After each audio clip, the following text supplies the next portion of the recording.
Saúde, irmão, com a paz do Senhor. E agradecendo a Deus por essa rica oportunidade que Ele nos concede.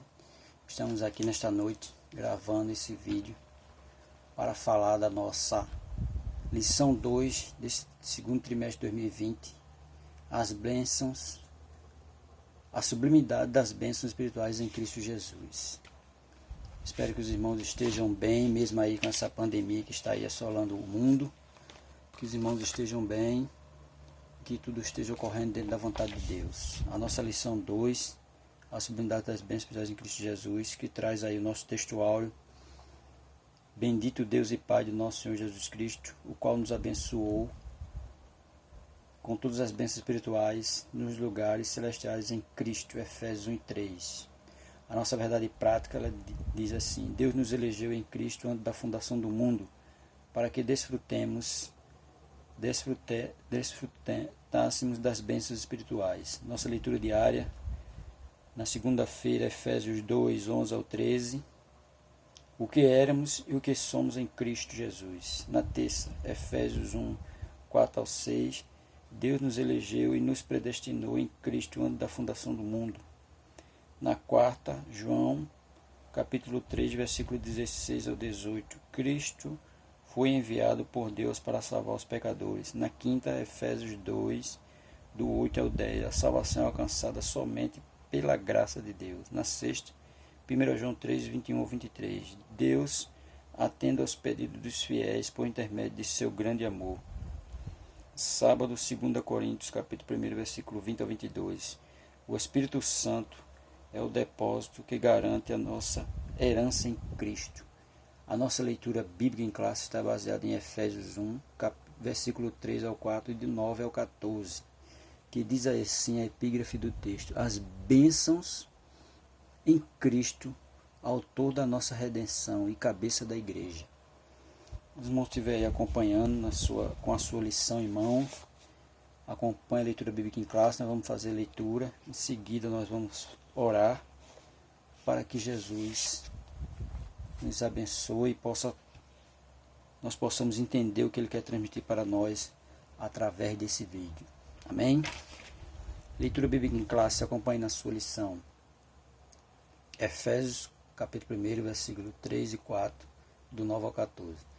Bendito Deus e Pai de nosso Senhor Jesus Cristo, o qual nos abençoou com todas as bênçãos espirituais nos lugares celestiais em Cristo, como também nos elegeu nele antes da fundação do mundo, para que fossemos santos e irrepreensíveis diante dele em amor.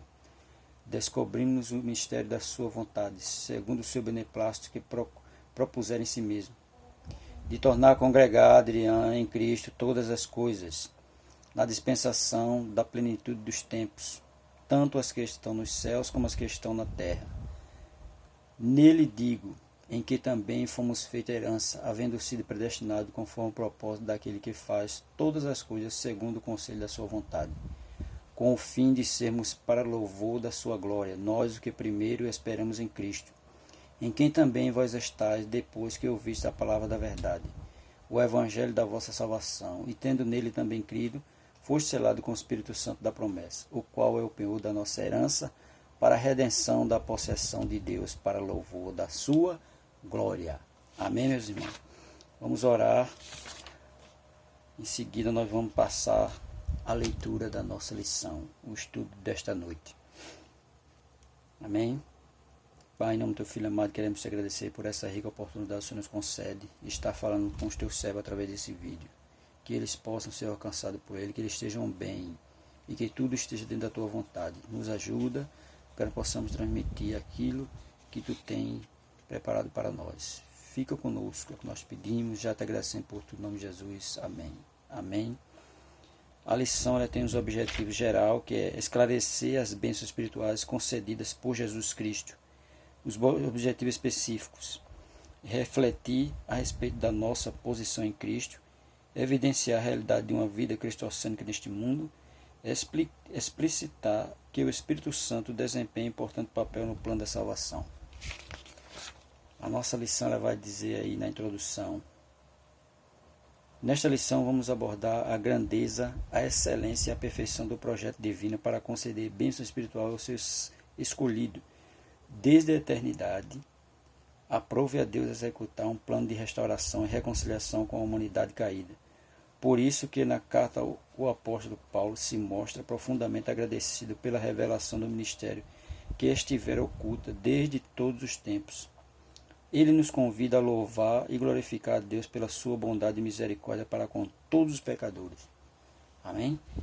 Veja que ele vai nos convidar a louvar e glorificar a Deus pela sua boa vontade e misericórdia para com todos os pecadores. A lição está dividida em 3 pontos. No seu primeiro ponto, a nova posição em Cristo. No segundo, uma vida cristocêntrica neste mundo. O terceiro, o Espírito Santo penhor da nossa herança. No primeiro ponto ele vai dizer aí: no passado estavam perdidos e condenados à morte eterna, mas por sua infinita graça, Deus nos outorgou em Cristo o privilégio da salvação. Observe que ele vai dizer aí que nós estávamos perdidos, né? Nós estávamos completamente perdidos e condenados à morte eterna, mas por sua infinita graça, que é a graça que salva, a graça, né, que é o favor imerecido que Deus nos outorgou aí, ele vai dizer, Deus nos outorgou em Cristo o privilégio da salvação. A salvação vem através de Jesus Cristo. O primeiro ponto, a doxologia. Após expor os versículos de abertura na epístola, Efésios 1 e 2, o apóstolo Paulo apresenta uma sequência de texto que se caracteriza pela verdadeira adoração e bondade ativa de Deus. Efésios 1, do 3 ao 14, que foi a leitura bíblica em classe. Ele começa pela frase, bendito Deus e Pai do nosso Senhor Jesus Cristo, no verso 3. Onde bendito significa digno de louvor. Tá vendo? Bendito significa digno de louvor. O apóstolo dá sequência até o versículo 14 por meio de um maravilhoso tributo ao Eterno e suas muitas bênçãos concedidas aos homens. Nesse trecho bíblico, trata-se, né, de um hino teológico de gratidão, caracterizado pela repetição do seguinte refrão: para louvor e glória da sua graça. Verso 6, ou para louvor da sua glória. Verso 12 e 14. Aquele o qual devemos adorar está identificado na expressão Deus e Pai de Jesus Cristo. Observe aí, Deus e Pai de Jesus Cristo, a quem nós devemos adorar. Uma clara referência à Santíssima Trindade com ênfase na natureza divina de Jesus, seu Filho. Tá vendo?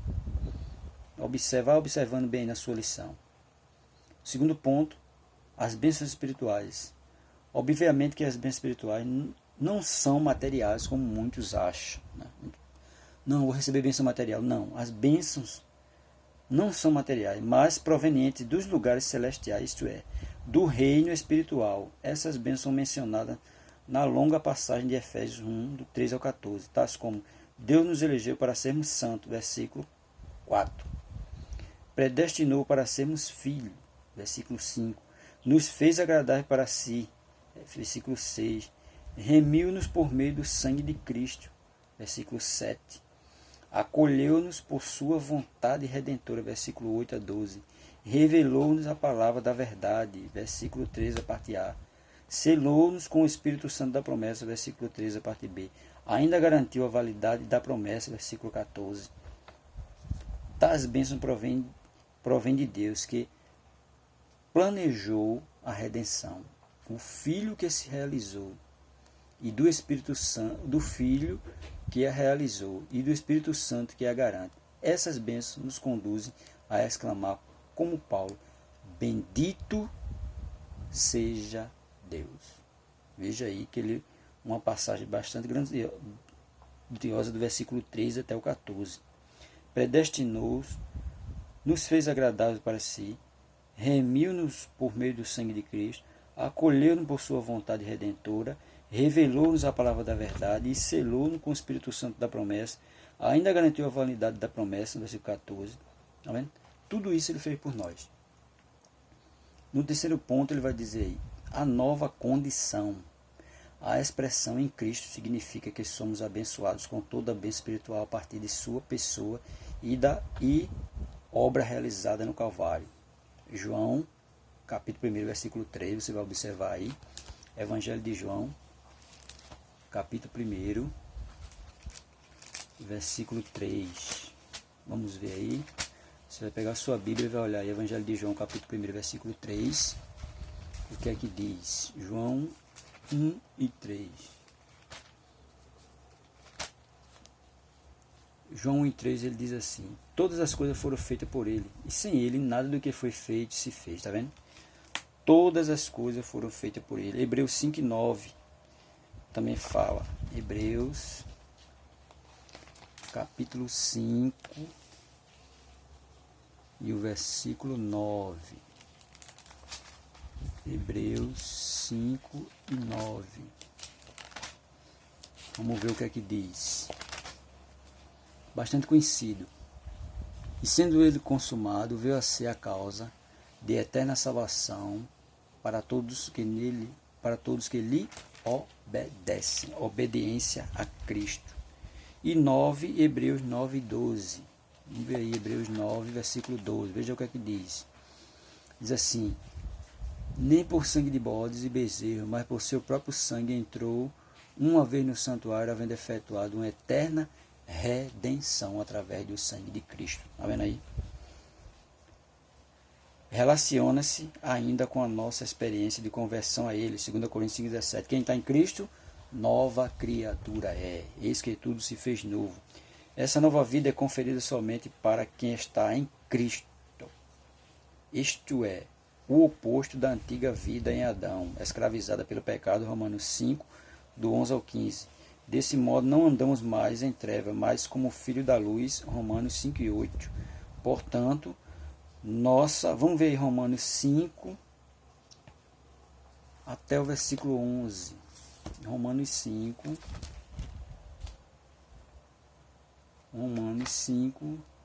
e 11. Para você depois não passar desapercebido. Vamos ver o que é que diz Romanos 5 e 11. Romanos 5 e 11 ele diz assim: e não somente isto, mas também nós gloriamos em Deus por nosso Senhor Jesus Cristo, pelo qual agora alcançamos a reconciliação. Nós alcançamos a reconciliação com Deus através de Cristo, porque nós estávamos longe, mas agora alcançamos a reconciliação através dele. Veja agora 5 e 8. 5 e 8 ele vai dizer aí: mas Deus provou o seu amor para conosco, em que Cristo morreu por nós, sendo nós ainda pecadores. Nós éramos pecadores, mas Jesus ainda morreu por nós. Deus provou o seu amor por nós. Tá vendo? Mas Deus prova o seu amor para conosco, em que Cristo morreu por nós, sendo nós ainda pecadores. Mesmo a gente sendo pecador, blasfemo, mas Jesus morreu por nós. Provou todo o seu amor ali. Portanto, nossa posição é caracterizada pela salvação em Cristo, e por isso desfrutamos de todos os benefícios advindos dessa redenção. Tá vendo? Primeiro ponto, já deixou bem claro aí, a nova posição em Cristo, a nova vida. E tudo aquilo que a gente recebeu a partir do momento que a gente aceita Cristo, uma nova vida, uma nova maneira de viver, uma nova maneira de andar, porque nós fomos escolhidos, nós fomos predestinados. Ele nos revelou a palavra e nos selou com o Espírito Santo. Tá vendo? No segundo ponto ele vai dizer aí, uma vida cristocêntrica neste mundo. Embora o pecado tenha adentrado ao mundo, Deus projetou a primazia de Cristo na remissão dos pecadores e na restauração de todas as coisas para o louvor de sua glória. Primeiro subponto, a revelação do ministério. A frase descobrimos o ministério da sua vontade, Efésios 1:9, sinaliza a revelação da verdade que estava oculta nos santos de Deus. Vamos ver aí Colossenses 1:26. Colossenses 1:26. Você vai falar Filipenses, depois de Filipenses, Colossenses. Colossenses 1:26. Veja o que é que diz aí. Colossenses 1:26. O ministério que esteve oculto desde todos os séculos e em todas as gerações, e que agora foi manifesto aos seus santos. Nós, a partir do momento que nós aceitamos Cristo, nós somos declarados santos, né, por Jesus Cristo. E essa revelação veio a partir do momento que, veja que ele sinaliza a revelação da verdade que estava oculta aos santos de Deus. A partir do momento que aceita Cristo, né, veio a revelação do ministério da vontade dele sobre nossas vidas. Essa verdade diz respeito aos decretos eternos que Deus planejara para a sua soberana vontade, com o propósito de salvar os pecadores. Observe que ele diz: essa verdade diz respeito aos decretos, aos mandamentos, né, a tudo aquilo que a gente deve ser regido na nossa vida, né? Ele diz mais: por sua soberana vontade, com o propósito de salvar os pecadores. Veja que tudo vem para salvar os pecadores, para salvar aqueles que viviam em trevas. João 3,16, bastante conhecido, que diz: mas Deus deu seu Filho unigênito para que tudo aquilo que ele não pereça, mas tenha a vida eterna. Essa vontade divina é revelada segundo o seu beneplácito, isto é, de acordo com o que lhe agrada fazer por amor e misericórdia. Romanos 9 e 15. Vamos ver aí Romanos 9 e 15. Veja aí o que é que diz. Romanos 9 e 15.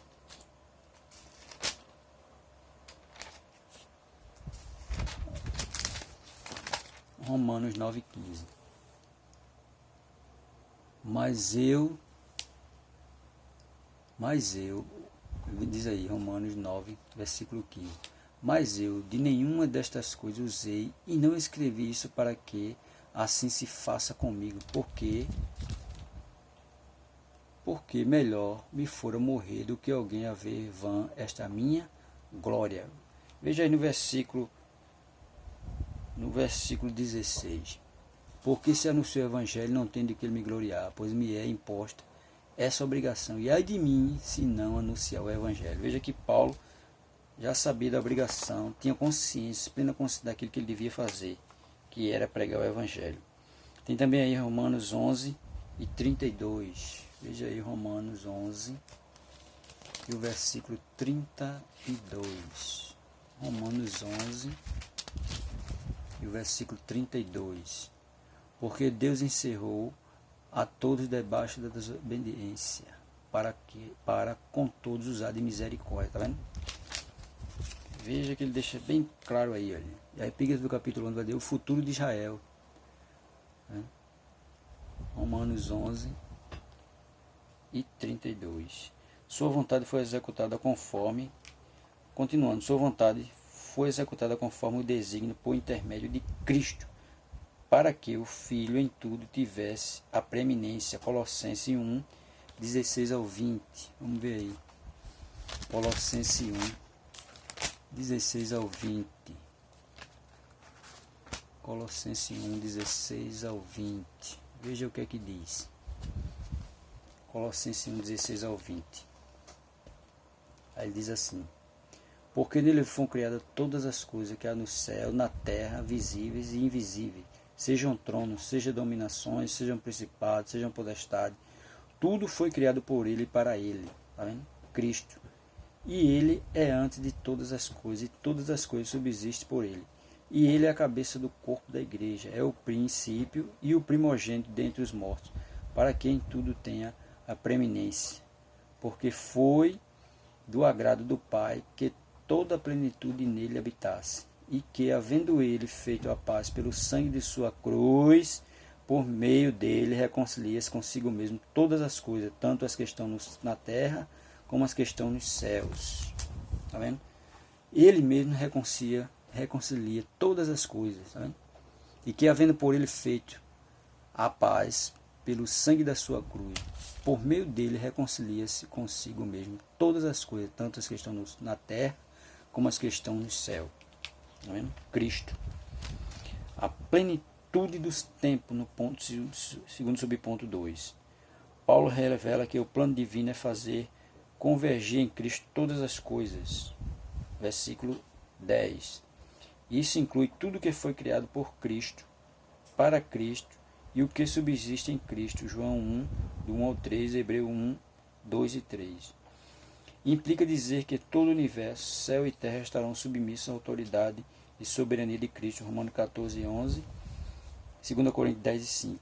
Nesse sentido, a ruptura provocada pelo pecado de Adão é restaurada completamente em Cristo. Essa declaração não tem conotação universalista. A ideia de que no fim de todos de que no fim todos serão salvos, mas que finalmente tudo será como Deus planejou. Cristo, a cabeça da igreja. A ideia de que no fim todos serão salvos. Essa declaração não tem conotação universalista. A ideia de que todos no fim serão salvos, mas finalmente tudo será como Deus planejou. Tá vendo? Cristo, a cabeça da igreja, e também a cabeça do universo. Efésios 1, 21 ao 23. A dispensação ou administração desse plano será na plenitude dos tempos. 1 e 10. Aqui a palavra grega para tempos não é cronos, que traz uma ideia de cronologia, mas kairos, que se refere ao tempo divino previamente determinado para que todas as coisas estejam sob o domínio de Cristo. Atos dos Apóstolos, capítulo 1, versículo 17. Atos 1 e 17. Vamos ver aí. Atos 1 e 17. Atos 1 e 17, veja aí. Atos 1 e 17 diz assim: porque foi contado conosco e alcançou sorte neste ministério. Atos 1 e 17. Atos 1 e 7. Não Atos 1 e 17. Estava lendo errado. Atos 1 e 7. Veja aí. E disse-lhe: não vos pertence saber os tempos ou as estações que o Pai estabeleceu pelo seu próprio poder. Está vendo? Tudo no controle de Deus. Tudo no controle dele. Tudo dentro da vontade dele. Louvor da sua glória. O apóstolo enfatiza que as bênçãos são destinadas aos crentes judeus e gentios. A igreja, Paulo muda do pronome nós, ele e os judeus para o também vós, os gentios, indicando que em Cristo os crentes de ambos os povos são herdeiros da promessa. Efésios 1, 11 ao 13. Ele ratifica igualmente que o propósito da eleição não é outro senão louvar e glorificar a Deus. 12 e 14. Isso assinala não somente adorá-lo com palavras e ações, mas também levar outros a fazer o mesmo. 1 Pedro 2 e 12. Por consequente, tudo o que somos, fazemos e possuímos vem de Deus, pois começa na sua vontade e culmina na sua glória. Atos 17 e 28. Atos 17 e 28. Vamos ver aí, Atos 17 e 28. Atos 17 e 28 diz assim: porque nele vivemos e nos movemos e existimos, como também alguns dos vossos poetas disseram, pois somos também sua geração. Tá vendo? Porque também somos sua geração. Por consequente, tudo que somos, fazemos ou possuímos vem de Deus, pois começa na sua vontade e culmina na sua glória. Tudo é para a glória dele, para ele, para ele. Nada é para nós, tudo é para ele. Tudo é para Deus. O terceiro ponto da nossa lição vai dizer: o Espírito Santo, penhor da nossa herança. O Espírito Santo desempenha importante papel no plano da salvação idealizada por Deus Pai. Primeiro subponto, o selo do Espírito Santo.